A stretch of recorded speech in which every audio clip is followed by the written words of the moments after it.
Alright, so in this video we're going to be talking about the Zowie S1. One of my um, favorite shapes also. I'm just a fan of Zowie shapes, not the mice in general. But I already did an S2 review, and this is the S1. So I do have Tiger Arcs already on this, but if you don't know the Zowie specs, the S1 is a bigger S2, obviously a longer, and they use Huano switches and a 3360. And obviously, as you can see, a rubber cable. And this comes in at about 86 or 88 grams, around there. But it doesn't feel necessarily extremely heavy for some reason. I don't know what it is. Maybe it's just because of the hump and the way that it fills my palm.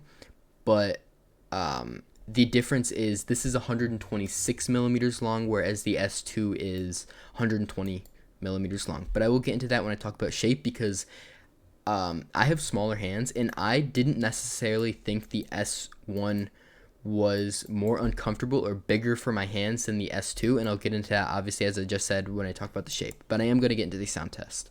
So right and left click,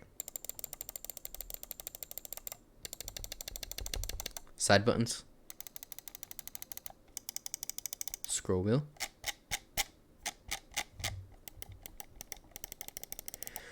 Alright, so something that just comes with the Zowie S series is post and pre-travel. You're gonna get some post-travel. You're just gonna. They're pretty mushy clicks. But,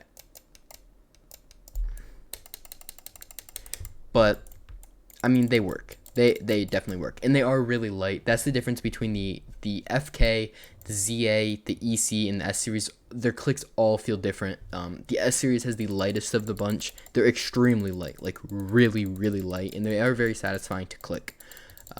If you aren't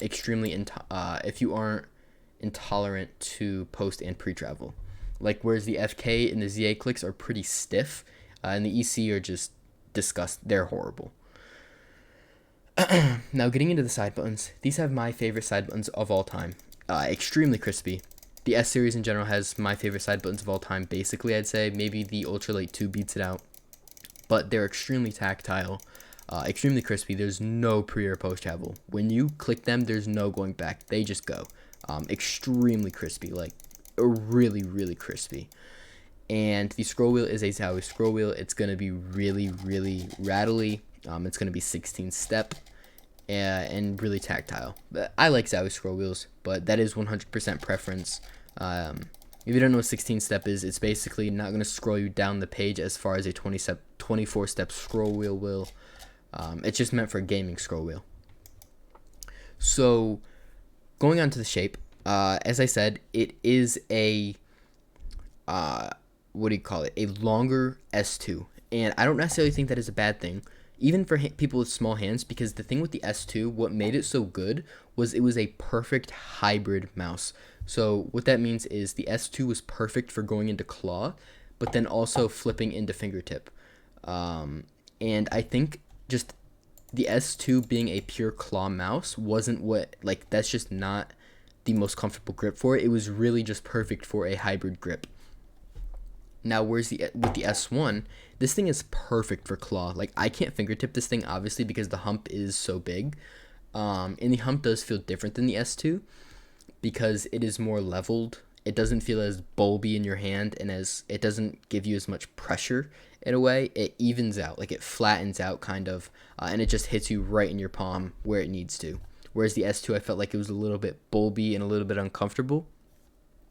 But this is a really good pure claw mouse for, I think, any hand size, really. It is a little bit longer, as I said, at 126 millimeters. But if you're clawing, you're arcing, I think, your fingers.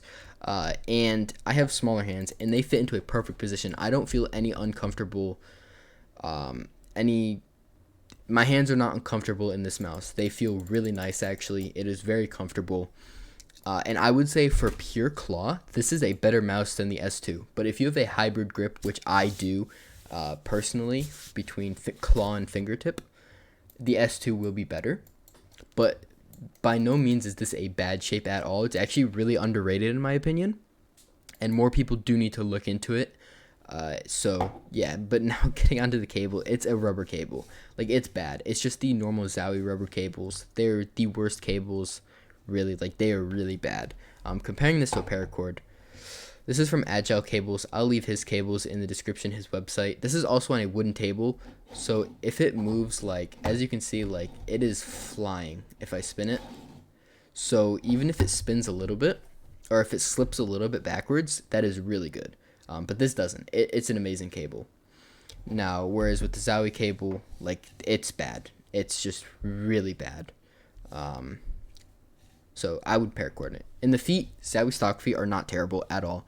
They are scratchy and they are very thin, but they will last you a decent while. And they're, if you're choosing between feet or paracord, just go with a paracord if you don't have the money for both, because the Zowie stock feet are not the end of the world at all. But they do need a pretty long break-in period. But yeah, 3360, still $70. I would say I would still only recommend Zowie mice if you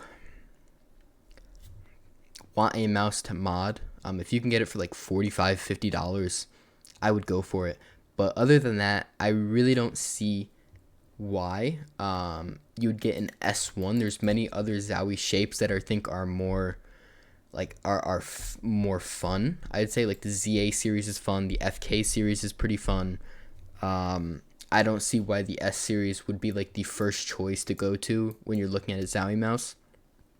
So to mod at least. So yeah, because they do have the second worst clicks of all these Zowie models, but they do have the best side button. So I guess that is a trade-off. But leave like and sub. That's what I was trying to say. That's gonna be the end of this video. Peace.